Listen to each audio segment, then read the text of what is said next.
నమస్తే, welcome to our channel. పరమ పవిత్రమైన కార్తీక మాసంలో ఉన్నాం. మూడో సోమవారం కూడా రాబోతుంది. పైగా సంకష్టహర చతుర్థి. చాలా పవిత్రం, రెండు కలిసి వచ్చాయి కాబట్టి ఆ రోజు ఏం చెయ్యాలి, శివుణ్ణైనా వినాయకుడినైనా ఎలా ఆరాధించాలి, మనం ఎలాంటి పూజా కార్యక్రమాలు చేయాలో మనకు తెలియజేయడానికి మనతో పాటు ఉన్నారు ప్రముఖ ఆధ్యాత్మికవేత్త, జ్యోతిష పండితులు, బ్రహ్మశ్రీ డాక్టర్ శివ సుధీర్ శర్మ గారు. గురువు గారిని అడిగి పూర్తి విషయాలు తెలుసుకుందాం. నమస్కారం గురుగారు. శ్రీమాత్రే నమః, శ్రీ గురుభ్యో నమః. గురుగారు, కార్తీక మాసంలో మూడవ సోమవారం చాలా పవిత్రమైంది, పైగా సంకష్ట చతుర్థి. ఆ రోజు పాటించాల్సిన విధి విధానాలు ఏంటి, మనకున్న కష్టాలన్నీ తొలగిపోయి ఐశ్వర్యవంతులు అవ్వాలంటే ఏం చెయ్యాలి, ఎలా శివుణ్ణి ఆరాధించాలి? కార్తీక మాసమే అత్యంత పరమ పవిత్రమైనటువంటి మాసం. మనకి 4 మాసాల్లో కార్తీక మాసం వాతావరణ రీత్యా కావచ్చు, ఆధ్యాత్మికత వెల్లివిరిసేటువంటి ఒక పవిత్రమైనటువంటి మాసంగా కార్తీక మాసాన్ని భావిస్తూ ఉంటాం. కార్తీక మాసంలో వచ్చేటువంటి సోమవారమే విశేషం అనుకుంటే, అందులో సంకష్టహర చతుర్థి రెండు కలిసి రావడం అంటే సామాన్యమైనటువంటి విషయం కాదు. ఇటీవల వస్తున్నటువంటి పండుగ రోజులు చూసుకుంటూ ఉంటే నిజంగా ప్రతి దేవతకి ఏ నక్షత్రము, ఏ వారము ఏదైతే బాగా ఇష్టప్రీతికరంగా ఉంటాయో అవి రెండు ఎక్కువగా కలిసి రావడం ఎక్కువగా జరుగుతూ ఉన్నది. మనం కార్తీక మాసంలో మొదటి మంగళవారం తీసుకుంటే నాగుల చవితి కలిసి రావడం, అవునండి, అట్లా ప్రతి ఒక్క దాంట్లో కూడా ఒక ప్రత్యేకత సంతరించుకుంటూ వస్తూ ఉన్నాయి మనకి పండుగలన్నీ కూడాను. కార్తీక సోమవారం రోజున ఈశ్వర ఆరాధన చేస్తేనే మనకు ఉండేటువంటి సకల మానసికమైనటువంటి రుగ్మతలు తొలగిపోతాయి. సోమశేఖరుడు, చంద్రశేఖరుడు అని పిలుస్తూ ఉంటాం శివుణ్ణి. చంద్రుడిని శిఖలో అలంకరించుకున్నటువంటి దైవాంశ. అలాంటి ఈశ్వరుడికి సోమవారం రోజున ఎందుకు చేయాలి అంటే, చంద్రశేఖరుడు, చంద్రుడే ప్రధానంగా కనబడుతూ ఉన్నాడు అక్కడ. ఒక మాట చెప్పాలంటే కార్తీక మాసంలో మనకి ముఖ్యంగా మొదటి సోమవారం మామూలుగా చేస్తూ ఉంటాం, చివరి సోమవారం కాబట్టి తప్పనిసరిగా చేయాలి అనేటువంటి ఆలోచన ఉంటుంది. కానీ రెండవ సోమవారం, మూడవ సోమవారానికి ఒక ప్రత్యేకత కూడా సంతరించుకుంటూ ఉంటుంది. దేనికి అంటే, పౌర్ణమి ముందు, వెంటనే పౌర్ణమి తర్వాత. ఇక్కడ మనం కార్తీక మాసం మొత్తం చేస్తున్నది కార్తికేయుడికి, సుబ్రహ్మణ్యేశ్వర స్వామి వారికి చేస్తూ ఉంటాం, ఎక్కువగా శివుడికి చేస్తూ ఉంటాం, విష్ణుమూర్తికి చేస్తూ ఉంటాం. ఈ పౌర్ణమి తర్వాత వచ్చేటువంటి సోమవారం ఏదైతే ఉందో, నిజంగా పౌర్ణమి ముందు ఉండేటువంటి సోమవారం శివుడికి చేస్తే ఒక రకమైనటువంటి ఫలితాన్ని మనకి లభిస్తూ ఉంటే, పౌర్ణమి తర్వాత చంద్రుడు క్షీణిస్తూ ఉంటాడు. క్షీణచంద్రుడు అంటాం. అంటే చంద్రుడు బలం తగ్గిపోతూ ఉంటుంది. చంద్రుడు కూడా పూర్ణచంద్రుడు కాకుండా అక్కడి నుంచి తగ్గిపోతూ ఉంటాడు. ఎప్పుడైతే బలంగా ఉన్నప్పుడు పూజ చేస్తే వచ్చేటువంటి ఫలితం కంటే కూడాను, భగవంతుడు శక్తిహీనంగా మారుతున్నప్పుడు పూజ చేయడం ద్వారా భగవంతుడికి శక్తి పుంజుకునేటువంటి సమయంలో పూజ చేస్తే మనం శక్తి పుంజుకునేటువంటి అవకాశం వస్తుంది. అంతే కదా. ఇప్పుడు చంద్రుడు క్షీణిస్తున్నాడు, ఆయన గురించి మనం ఎక్కువ పూజలు చేస్తున్నాము అంటే అటువంటిగా ఆయనకి శక్తి పుంజుకుంటాడు. క్షీణదశలో ఉన్నవాడు కూడా శక్తి పుంజుకుంటాడు. ఇప్పుడు ఏంటి, బలంగా ఉన్నవాడు మనమే మాట్లాడాల్సిన అవసరం లేదు. బలంగా ఉన్నావు, బాగున్నావు నాన్న అని చెప్పవచ్చు. అదే బాగా ఏదన్నా అనారోగ్యంతో ఉన్న వాడికి ధైర్యం చెబుతాం మనం, నాన్న మంచిగా ఉండు, మంచి ఫుడ్ తీసుకో, బాగుంటుంది, ఏం కాదులే నీకు, మంచిగా ఉంటుందని మనం ఎక్కువగా వాళ్ళని పలకరిస్తూ ఉంటాం కదా. అలానే క్షీణదశలో ఉన్నటువంటి చంద్రుడికి సోమవారం రోజున, అందులోనూ కార్తీక సోమవారం రోజున సంకష్టహర చతుర్థి, మనం వినాయక చవితిలో తీసుకున్నా కూడా చంద్రుడే ప్రధాన పాత్ర పోషిస్తూ ఉంటాడు మనకి. ఇక్కడ సంకష్టహర చతుర్థికి కూడా గణపతికి వినాయకుడే, మన ఈ చంద్రుడే ప్రధానంగా పాత్ర పోషిస్తూ ఉంటాడు.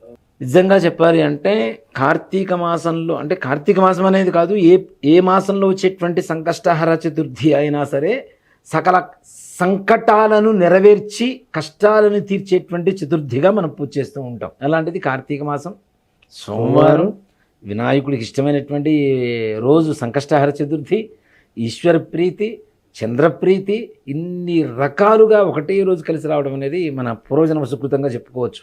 చాలా వస్తూ ఉంటుంది, కానీ చాలా అరుదుగా వస్తూ ఉంటుంది. ఎక్కువగా ఏంటంటే 5 సోమవారాలు ఇట్లా వస్తుంటాయి కార్తీక మాసంలో. అట్లాంటప్పుడు ఎక్కువగా కలిసి వస్తూ ఉంటుంది. సంకష్టహర చతుర్థి అవి కూడా చాలా తొందరగా కలిసి వస్తూ ఉంటాయి. కానీ ఈ మధ్య కాలంలో 5 సోమవారాలు వచ్చిన కార్తీక మాసాలు మనకి తక్కువ. దాదాపు 4-5 సంవత్సరాల క్రితం నుంచి లేవు ఎక్కడా కూడాను. అలాంటిది ఈ సంవత్సరంలో 4 సోమవారాలైన సంకష్టహర చతుర్థి సోమవారం కలిసి రావడం అనేది నిజంగా మనందరి అదృష్టవశాత్తు మన కష్టాలు తీరడానికి సాక్షాత్ వినాయకుడు, చంద్రుడు, ఈశ్వరుడే సంకల్పం చేసి ఒక తిథిని కాంబినేషన్ వచ్చింది అని చెప్పుకోవడానికి మాత్రం సంశయం లేదని చెప్తాను. అయితే మరి ఆరాధన ఏ సమయంలో, దీపం వెలిగించిన, ఇవన్నీ ఏ సమయంలో చేయాలి, ఎలాంటి ఆరాధన? నిజంగా అండి, కార్తీక సోమవారం మనం పొద్దున్నే స్నానం చేస్తాం, పూజ చేసుకుంటాం, ఈశ్వరుడికి ఆరాధన చేస్తాం. కానీ ప్రదోషకాలం అనేటువంటిది మనం అంతకుముందు కూడా చెప్పుకున్నాం, శివ కుటుంబం మొత్తం కూడా ప్రదోషకాలమే విశేషమైనటువంటి పూజా కార్యక్రమం. ఇప్పుడు మనకు శివరాత్రి కూడా చూడండి, అర్ధరాత్రి పూట లింగోద్భవ కాల అభిషేకం ఎంత ప్రాముఖ్యత సంతరించుకుంటుందో, ప్రదోషకాలంలో ఉండేటువంటి ప్రదోషకాల అర్చన అభిషేకాలు కూడా అంతే ప్రాముఖ్యత, అంతకంటే ఇంకా ఎక్కువ స్పెషల్గా ఉంటాయి. అట్లానే గణపతికి మనం ప్రదోషకాలంలోనే చేస్తాం. సుబ్రహ్మణ్య షష్ఠి వస్తే సుబ్రహ్మణ్యేశ్వరుడికి కూడా ప్రదోషకాలంలోనే చేస్తాం. దేవీ నవరాత్రులు మొత్తం కూడా ప్రదోషకాలంలోనే అర్చన చేస్తాం. ఈశ్వరుడికి మహాశివరాత్రి కావచ్చు, సోమవారం కావచ్చు, ప్రదోషకాలంలోనే చేస్తాం. అంటే శివ కుటుంబం ఓవరాల్గా ప్రదోషకాలంతోనే ముడిపడి ఉన్నటువంటి దేవతా కుటుంబం ఇది. ప్రదోషం అంటే ఏ సమయంగా భావించవచ్చు, ఆ సమయంలో చేయాల్సిన వాటి? సాయంత్రం 5:45 దగ్గర నుంచి 6:40 వరకు ప్రదోషకాలమే. ముఖ్యంగా చెప్పాలి అంటే నిశాఖ సమయం అంటాం, రాత్రి ప్రారంభకాలం అంటాం. ప్రారంభం నుంచి 6:40 వరకు ప్రదోషకాలం కిందనే మనం లెక్క వేసుకోవచ్చు. ఈ కాలంలో శివుడికి అభిషేకంతో పాటు, అర్చనతో పాటు ఇవన్నీ ఏమి చేయలేము, అభిషేకం చేయలేము, అర్చన చేయలేము. దర్శనం, అలాగే ఒక బిల్వం ఈశ్వరుడికి సమర్పించిన, నిజంగా 3వ సోమవారం రోజున, ఈ చంద్ర క్షీణదశలో ఉన్నటువంటి సోమవారం రోజున చంద్రశేఖరుడికి పూజ చేస్తే తప్పనిసరిగా ఆ చంద్రుడి బలంతో మానసికమైనటువంటి ధైర్యం పెరుగుతుంది, మానసికమైనటువంటి రుగ్మతలు తొలగిపోతాయి.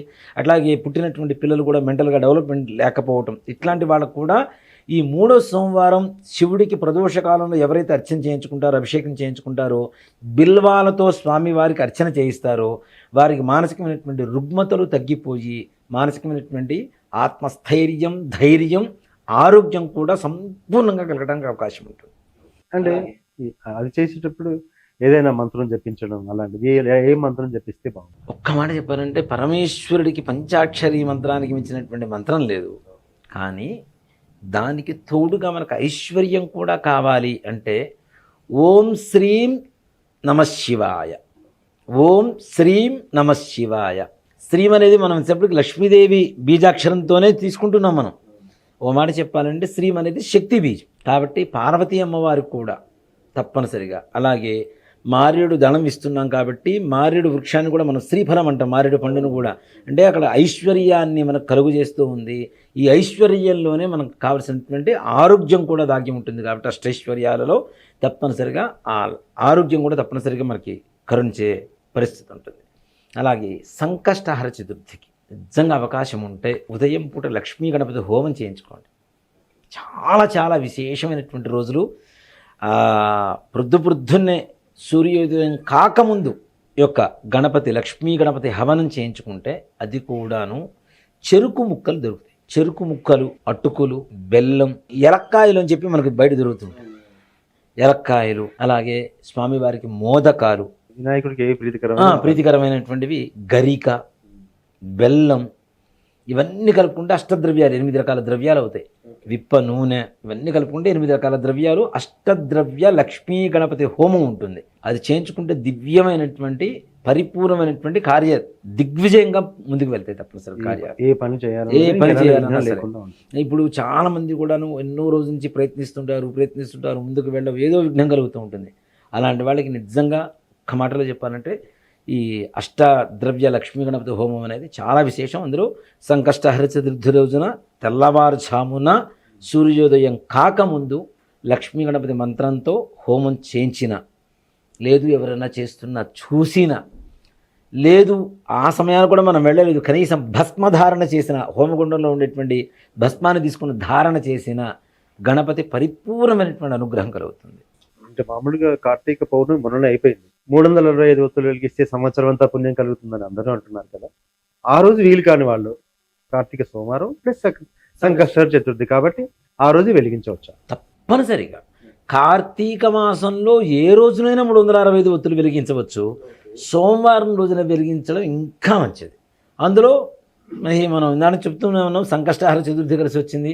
ఇన్ని విశేషమైనటువంటి సకల లక్షణాలు, సలక్షణాలు కలిగినటువంటి ఒక తిథి, వారం రెండు కలిసి వచ్చినటువంటి రోజు కాబట్టి తప్పనిసరిగా ఆ విధంగా చేయవచ్చు. సాయంకాల సమయంలో శివుడితో పాటు గణపతికి కూడా ప్రదోషకాలంలోనే గరికతో మాల కట్టి మాలధారణ వేయండి చాలు అంతే. మనం ఏదో వందలు లక్షలు వేలు పెట్టి ఖర్చు పెట్టి పూజ చేయాల్సిన అవసరం లేదు. గరిక తీసుకొచ్చి చక్కగా ఎక్కడ కావాలంటే అక్కడ దొరుకుతుంది, శుభ్రంగా కడిగి దాన్ని ఒక మాలగా కట్టి గణపతికి మాల సమర్పించి చిన్న బెల్లం ముక్క నివేదన పెట్టండి. ఏదైనా మంత్రం గణపతి చెప్తాను. గణపతికి బెల్లం నివేదన పెడితే ఎలాంటి కార్యాన్ని దిగ్విజయంగా పూర్తి చేస్తాడు అని అంత ప్రీతికరం అది బెల్లం అనేది.